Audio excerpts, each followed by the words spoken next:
Violeta and Henry never expected love to find them during a week-long reset retreat. A place meant for silence, calm, and breathing space from real life. But instead of a fleeting escape, they stumble into something warmer, brighter, and impossible to forget. Back in the real world, surrounded by half-open boxes and soft morning light, Violeta realizes that real love doesn't need perfection to begin. It grows in the quiet. It stays through the small conflicts. It chooses you back. This is a story about two people who weren't looking for forever, until forever arrived anyway. Love Stories Max. Welcome to my channel. Enjoy watching, friends. Where we begin. When I signed up for a one-week reset program at a small eco-center deep in the woods, I honestly thought I was just escaping my notifications. Sleep, yoga, fresh air, quiet. All of that sounded way better than drowning in work chats again. What I didn't know was that by turning my mind off, I'd accidentally switch my heart on. Day 1. The meeting on the path. A crisp morning breeze woke me up. I stepped out onto the wooden terrace of my little eco-cabin with a cup of warm mint tea. I'd just taken my first sweet sip when I heard footsteps below. I turned, and there he was.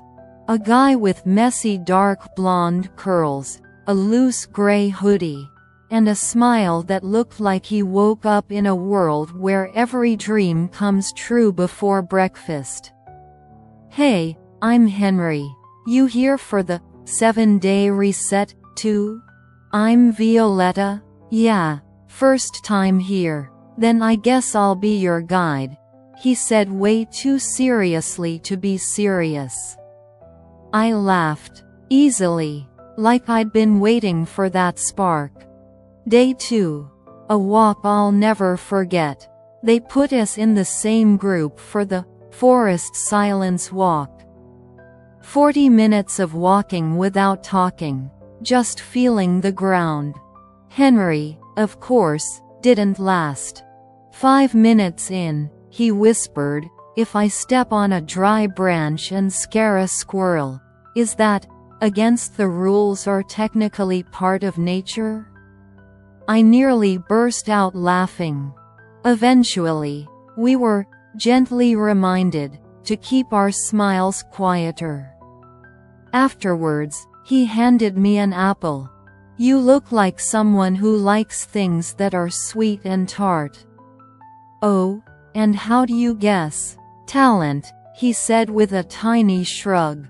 I took a bite. The apple tasted like our conversation, fresh, crunchy, a little playful. Day 3. When silence turns cozy. We had a breathing meditation that morning. We sat across from each other. I had my eyes closed, and, as he later admitted, he spent 5 minutes just looking at me. When it ended, he walked over. "When you breathe," he said quietly, "you look like someone who really needed this rest. And when you stare," I said, "you look like someone who thinks too much." I was only thinking about your laugh. And yes, I blushed like someone wrapped in a warm blanket. Day 4. Small touches that say too much. That evening we did a small volunteer activity, transplanting young plants into the garden. We were working side by side, and at one point our hands reached for the same little shovel. His fingers brushed mine, warm, soft, a little hesitant. A quiet spark ran through me. "Sorry," he murmured. "No, it's okay." He smiled with just one corner of his mouth, dangerously beautiful. That night, I thought about his touch more than about any meditation lesson. Day 5. Laughter that frees you. It was play day on the program. Board games, movement games, team challenges. We ended up on the same team. Henry tried to make everything funnier than necessary, and I caught myself laughing so honestly it almost startled me. "You know," he said during a break, "when you laugh, you get this tiny dimple on your left cheek." "A dimple?" "Yeah, and it does not help me.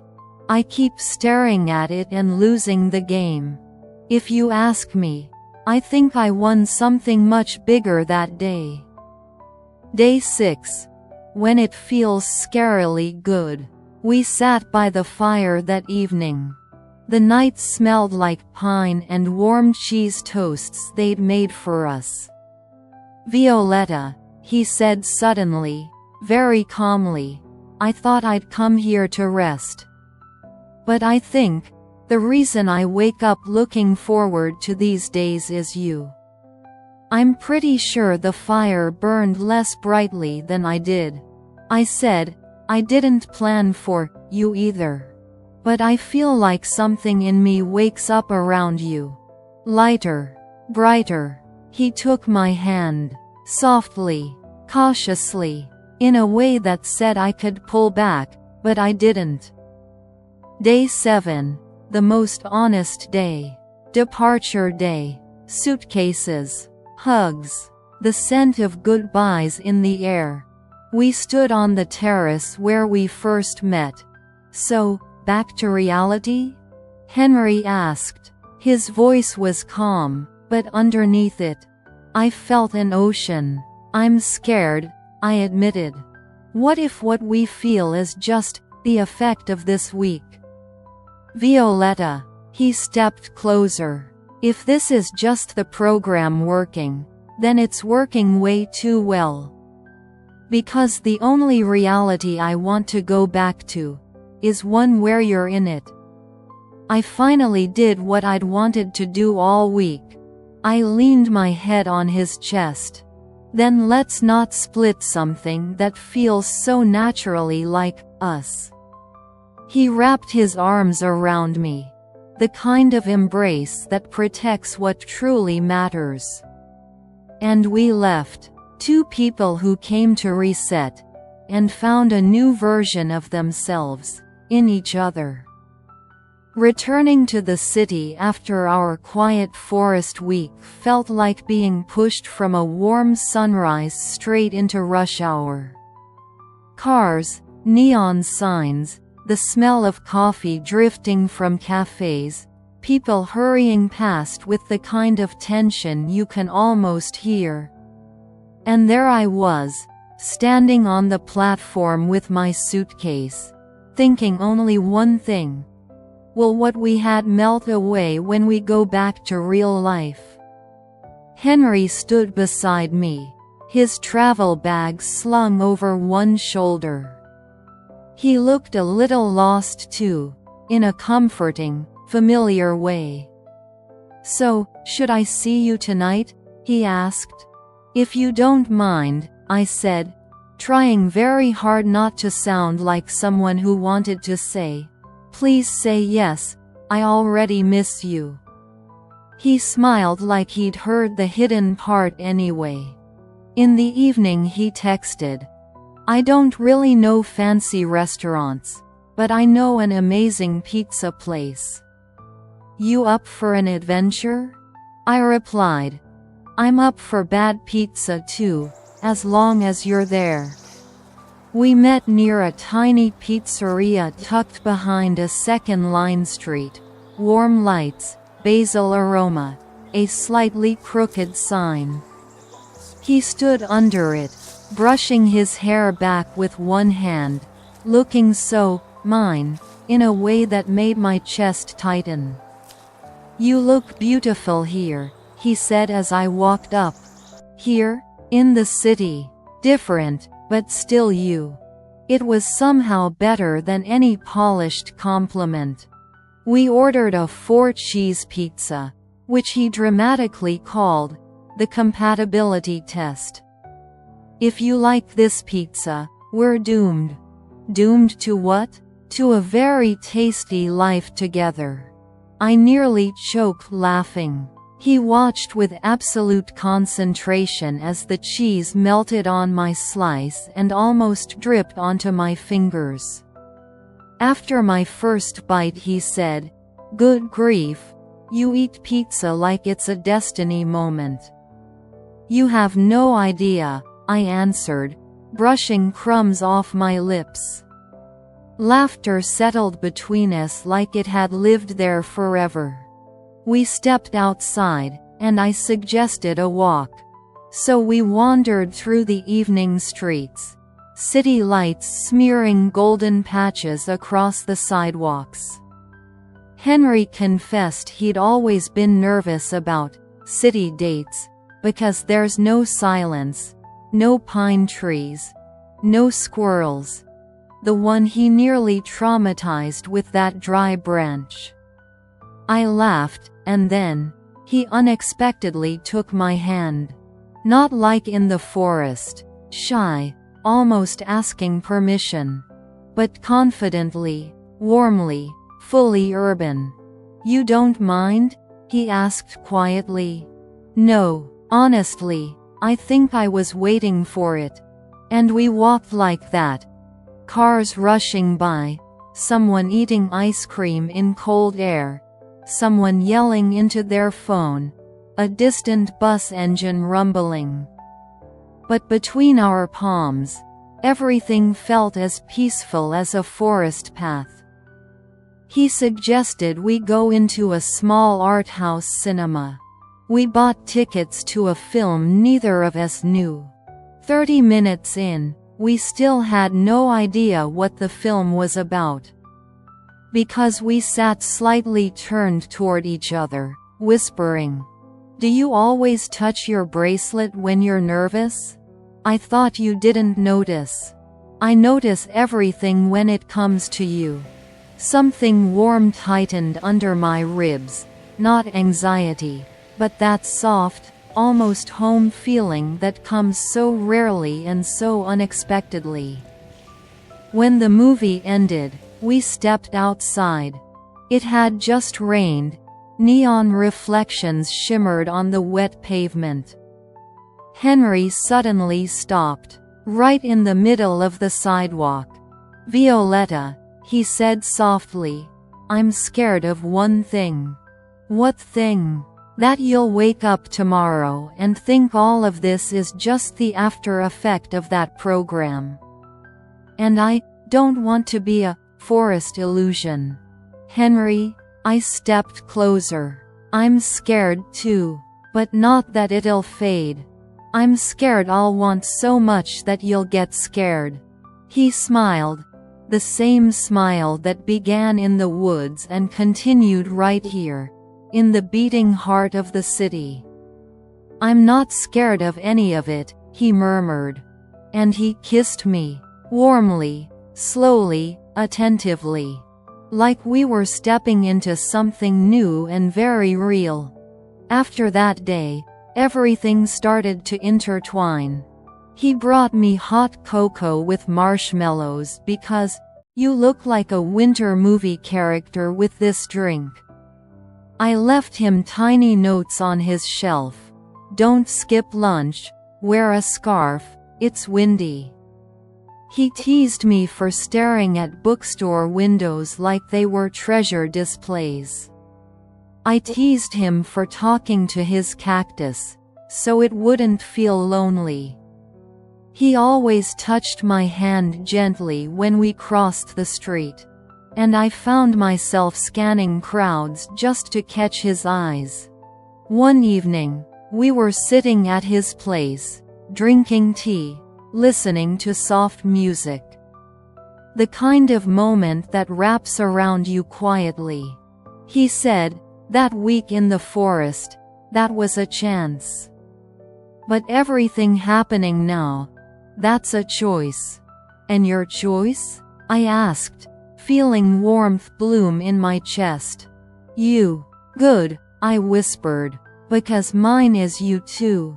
And in that moment I understood. The reset was over. Real life had begun. Together. When fear speaks louder than love, but only for a moment, asterisk. It happened on a Thursday. Not a dramatic Thursday, not a cinematic one.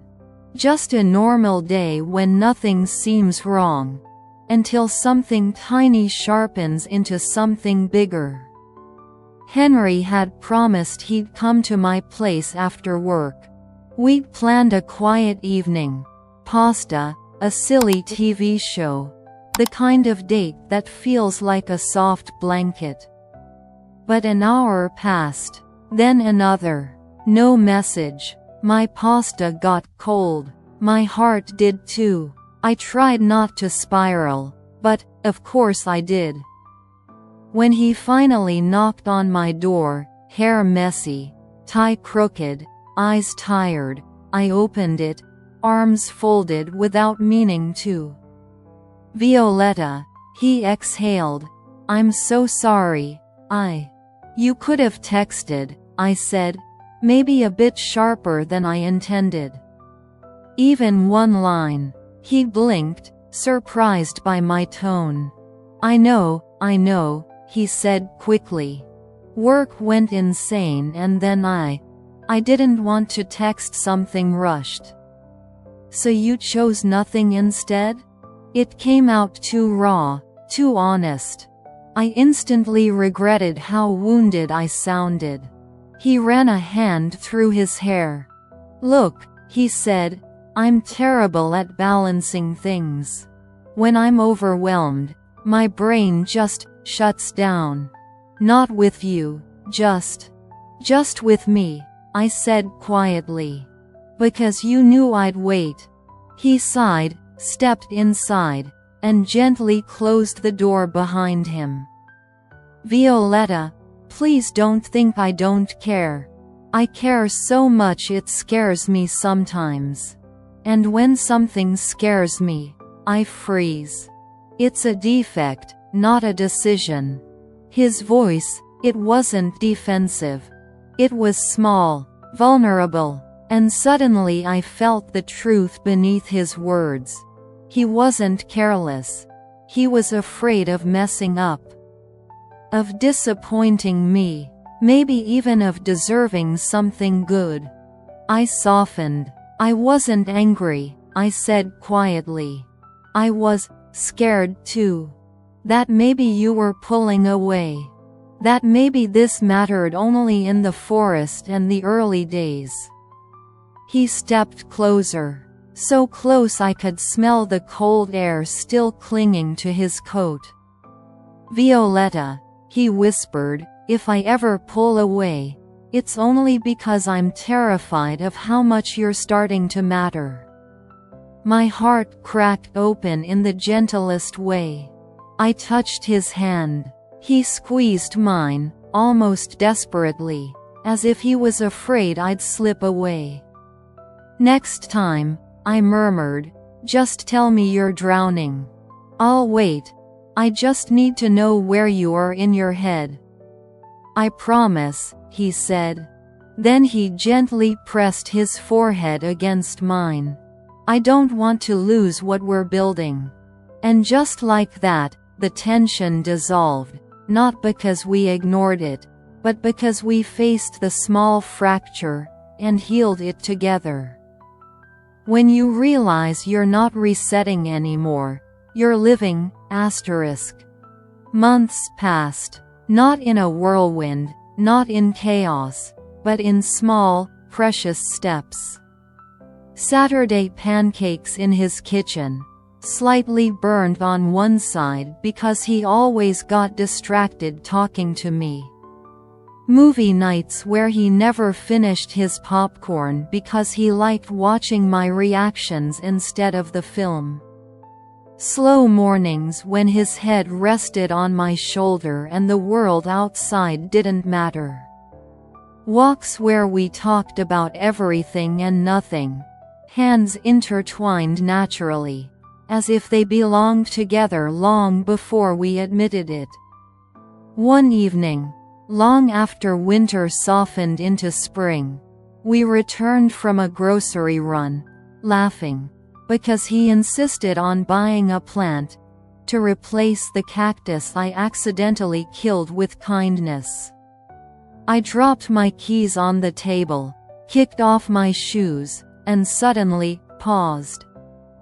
Henry looked at me. "Everything okay?"